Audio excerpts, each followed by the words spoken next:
All right, good. Well, good morning. Welcome to Wisdom Chats UK. Glad you could join us this morning, Claire. So this morning we are talking about what is luck? Are you lucky? And do people succeed by luck?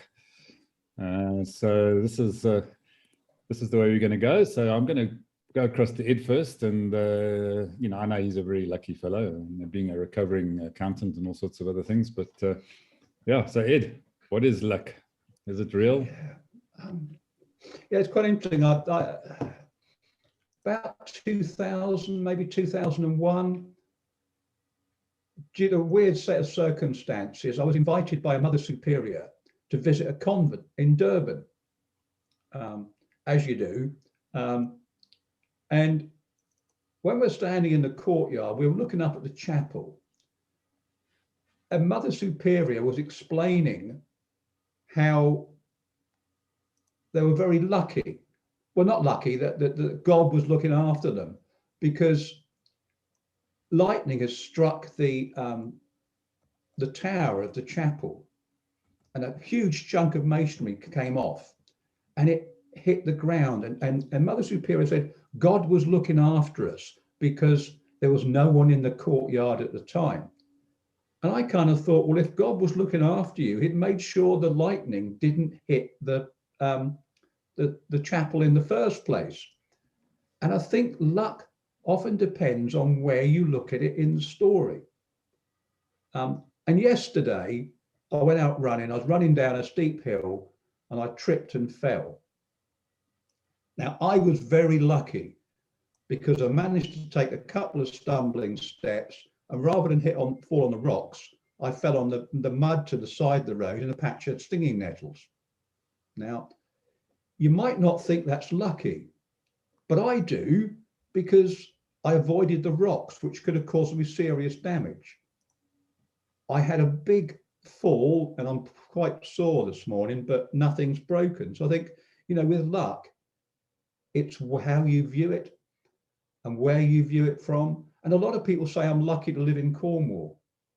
I'm not lucky to live in Cornwall. I chose to live here. I chose to move here. I weighed up the pros and the cons, and then I made a decision that the pros, is that the right way around, overweighed the cons. And I think luck is all about how you perceive it. I mean, interesting enough, this morning at 9:50 on my phone, up popped a notification that someone liked my blog post on my business blog. I thought, oh, that's interesting. And I always get excited when people like my stuff. And I had a look, and it was actually a blog post about luck. And I'll put the link in the chat. But of course, that would have happened anyhow. That message would have come through no matter what. And I just picked up on it because of the subject today. And it's nothing to do with luck. It's just the fact that my little antennae are going up. Oh, that's interesting. We're talking about luck. I'll have a look at that and connect with it. So I think we make our own luck. And I think it might have actually been a South African golfer that said, the harder I practice, the luckier I get. And finally, I'll just sanitize a non-PC joke and try and make it a bit PC. Guy was really down on his luck, and he was praying to God, saying, God, you really help me out. He said, I'm really, really in trouble here. I've got massive debts. Can I win the lottery? Please, can I win the lottery? And anyhow, long story short, he's praying to God again. He said, God, why have you forsaken me? I wanted to win the lottery and I haven't won the lottery. And God says, look, give me a hand, buy a ticket, and you make your own luck. If you're not in it, you can't win it. When you've got a plan, when you've got an idea, you suddenly spot things. When someone comes along that can help you, they would come along anyhow. It's just, they can help you. So you make your own luck. I've never understood why people don't put cats in the other room. Kind of weird that. So that's my views on luck. You make your own luck, and if you're not in it, you can't win it. Yeah, and is it Luck if a black cat crosses your path while you're on a Zoom call. Yeah, I don't know. Especially if it typed on your keyboard, yeah, like it did the other day. Yeah, we've had some interesting messages come from that one. Yeah, not to mention the camera views. But anyway, we won't go down that route. So, Lee, yeah, is it luck? Are you lucky? Do people succeed by luck? It is a topic that I've thought about, and in fact, I bought a book on it. So I don't know what that says about me. It's called The Click Moment. I don't know if you can see it. By Lucky for us, yeah. And I think what intrigued me, started me down thinking about what is luck and what is the role of luck and how does it work, is Jim Collins in his last book. I think, I can't remember the title of it, but he talks about, he's this researcher, this incredible researcher that delves into mountains. He and his team dive into mountains and mountains of information about businesses to compare them. And one of the criteria that they measure is luck. So what makes, the point is, what makes a business more successful than another business in the same kind of industry, at the same kind of level, and that over time this business succeeded and this business didn't, and he wanted to find out, did luck play a part in the success or failure? So luck is both good and bad. You can have a windfall and you're lucky, or you can the bottom can fall out of the market and you're unlucky. So he wanted to measure, and so it is a factor. And so I wanted to know what is this concept of luck? What counts as luck? And this click moment, this Frans Johansson, he makes the point that life is random. And he emphasizes it in story after story after story of different kinds of success, where it's a meeting that you're at, and suddenly this person connects you with somebody that, you know, you just never knew, and now suddenly you can do business together, or you find this connection, or there are various things that happen that he attributes to randomness. The point of his book, though, is how do you take advantage of it? Is there a way that you could get more lucky? You can make this randomness of life work in your favor.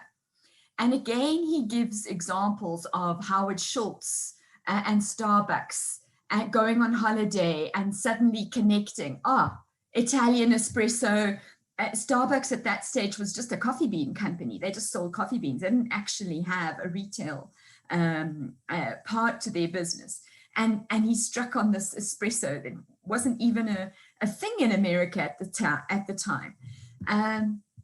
And the same with the famous wrap dress, how that came, this convoluted ideas and this conversion of events resulted in the success of this very combining a top and a skirt in a wrap, and it's now become a staple fashion item.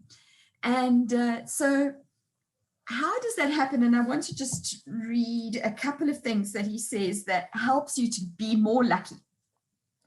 Take your eyes off the ball. And this was my, I've underlined it, if you can see it underlined in the book here, because Claire, you don't know me very well, but I'm a planner, I'm a worker, I do things by the book. I'm just like, so this is what he says. Extreme conscientiousness can be a strong deterrent to getting lucky. He says conscientiousness is strongly associated with focused achievement. It is the type of behavior that ensures execution, but that also allows us to miss the great ideas, projects, improvements, or connections that keep popping up around us.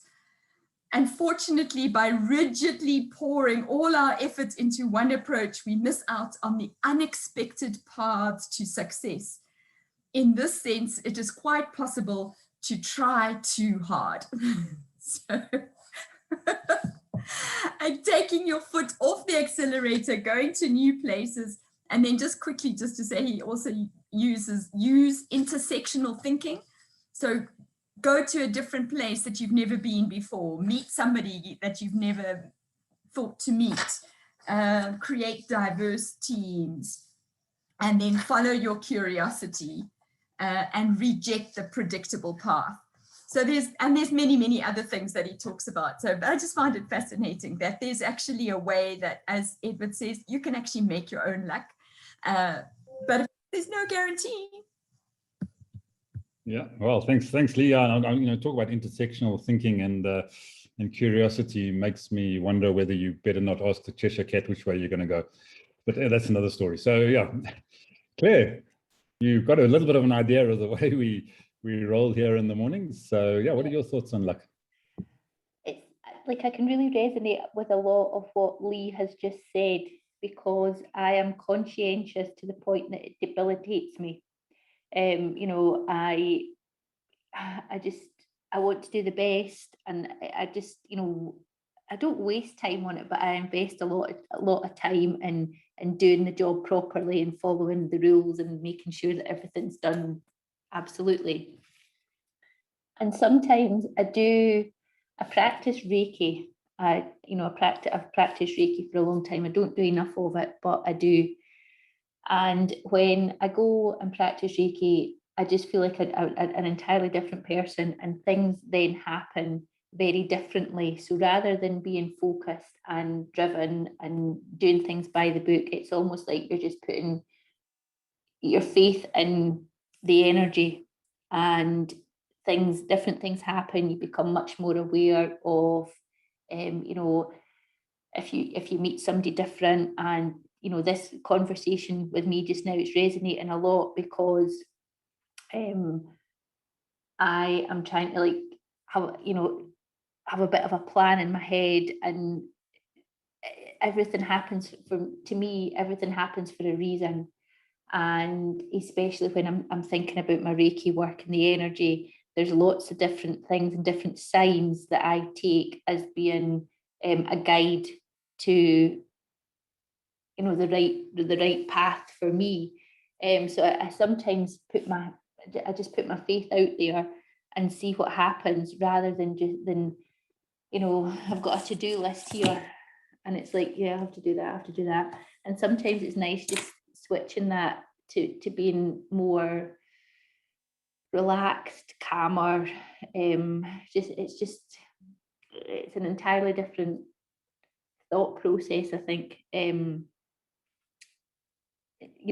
But sometimes I forget about it, and I get very driven, and then I forget about the holistic approach in life.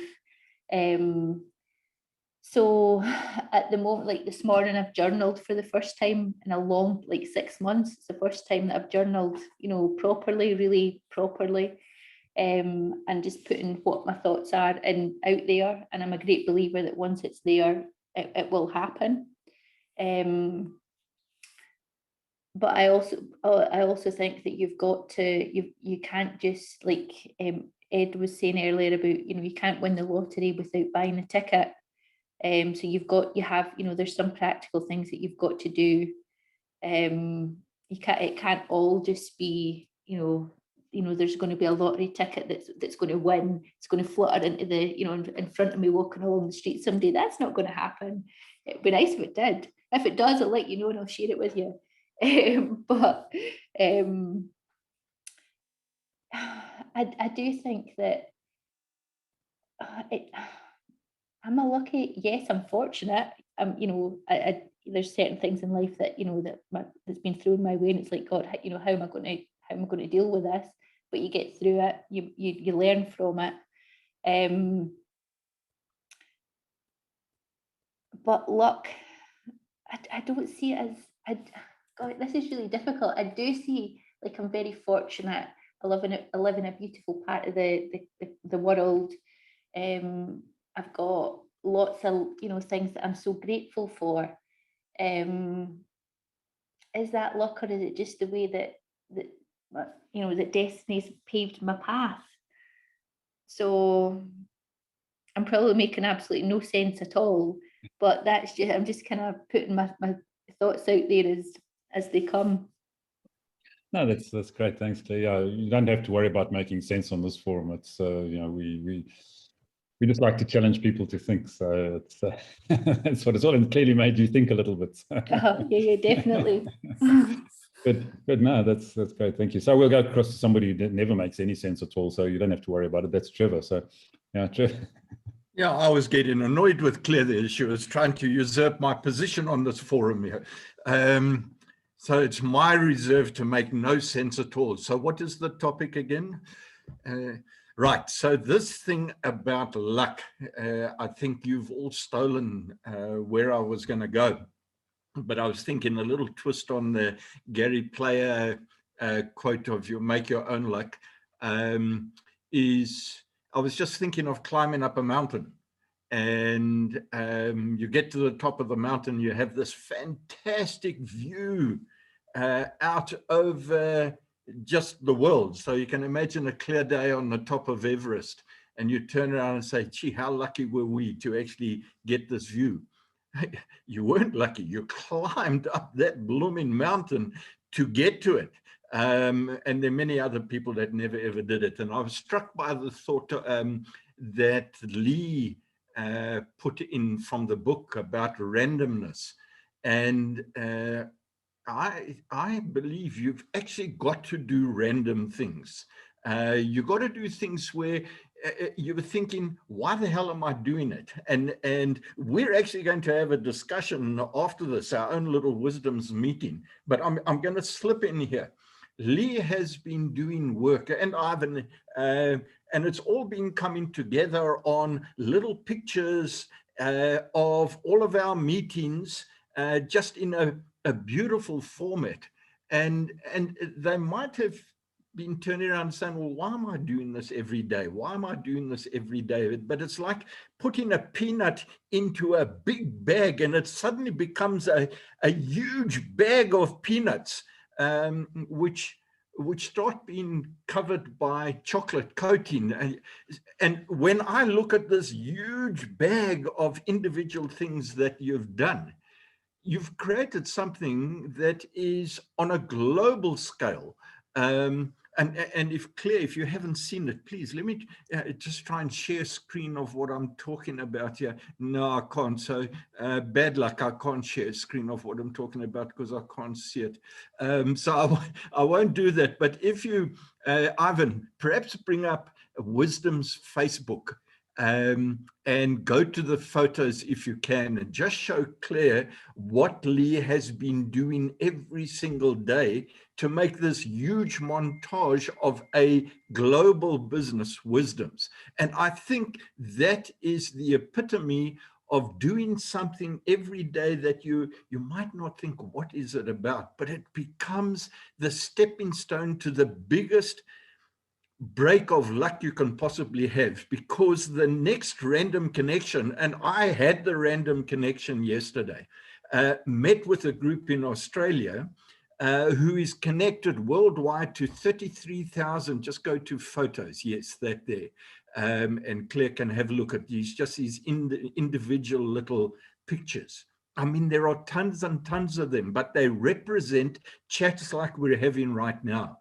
And I was talking to this group who are 33,000 strong CEOs and C-suite execs all around the world. When they saw this, they turned around and said, wow, this is unbelievable. Now, this could be the stroke of luck to doing a major global deal just because little individual elements were put into place.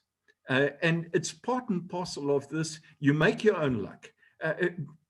If this breaks through, it is as a result of each little what might have seemed like random things that we're doing without, well, I know they were being done with an objective, but not an understanding of how big the end picture can really be. So I hope that takes you down the road of, I'm a firm believer, as Claire also said, if you don't have a ticket, you can't win the lottery, or you can't enjoy the ride.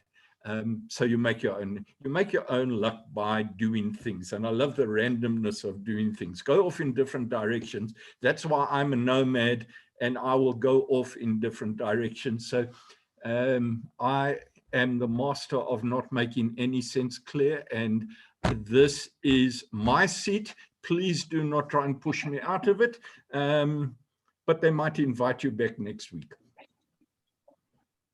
Okay, so Claire, now you see the challenge that Lee and I have on our hands working with a partner like Trevor.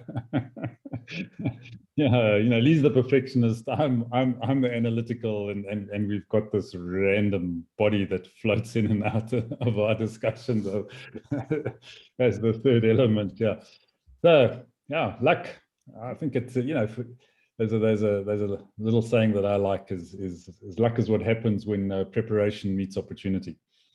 So if you're not prepared, guess what? Opportunities are just going to float past you, and nothing's going to happen. So and how do you get prepared? Well, I think there's lots of different ways of being prepared, and the one is to be open to randomness. Dare I say it? Because if you're blocking that out because you're rigid in your thinking, you're rigid in your structure, you're rigid in your processes, you're not going to be ignited by that spark that might come along. And that's one of the things that we're trying to do here in these forums is get people to think differently, see different perspectives, get different ideas. And I think that's an element that for me certainly forms into this concept of luck. It is an interesting concept, and I think people like to use it as an excuse. They're just lucky, look at them, but guess what? If you do look at them, you'll find that their luck has come probably from 10 or 15 or 20 years of really hard work and preparation. And it's not simply luck. So yeah, overnight successes normally have been working at it for a long time. Yeah, in fact, it reminds me, one of our Wisdom's Global Summits, we had an international sportsman by the name of Oskar Chlupski, who's a South African paddle surf skier, 12 times world champion. And his saying, which I absolutely loved, is most people think if you say practice makes perfect, he says no, practice makes permanent. So whatever you practice is going to become permanent, whether it's right or wrong doesn't matter. So you've got to be very careful in what you practice. And for me, that's part of preparation. So you can be practicing something over and over again. I mean, Claire, you spoke about your lists and your structure and things like that. And Lee often talks about her perfectionism. She's the good girl, and everything has to be right. Got to be careful how you practice those things, because maybe you're practicing the wrong things sometimes. People say that it's a strength. Perfection is a strength, and being organized is a strength. But for me, I actually see it as a bit of a weakness. Yes, it's good, but too much of it for me is a weakness, because then it just totally debilitates me from, doing other things. And what you were saying there, Ivan, just about, it comes, people don't get lucky overnight. When you think about people who are successful, they've got an energy around them. They've got, I'm going to mention Sir Alan Sugar.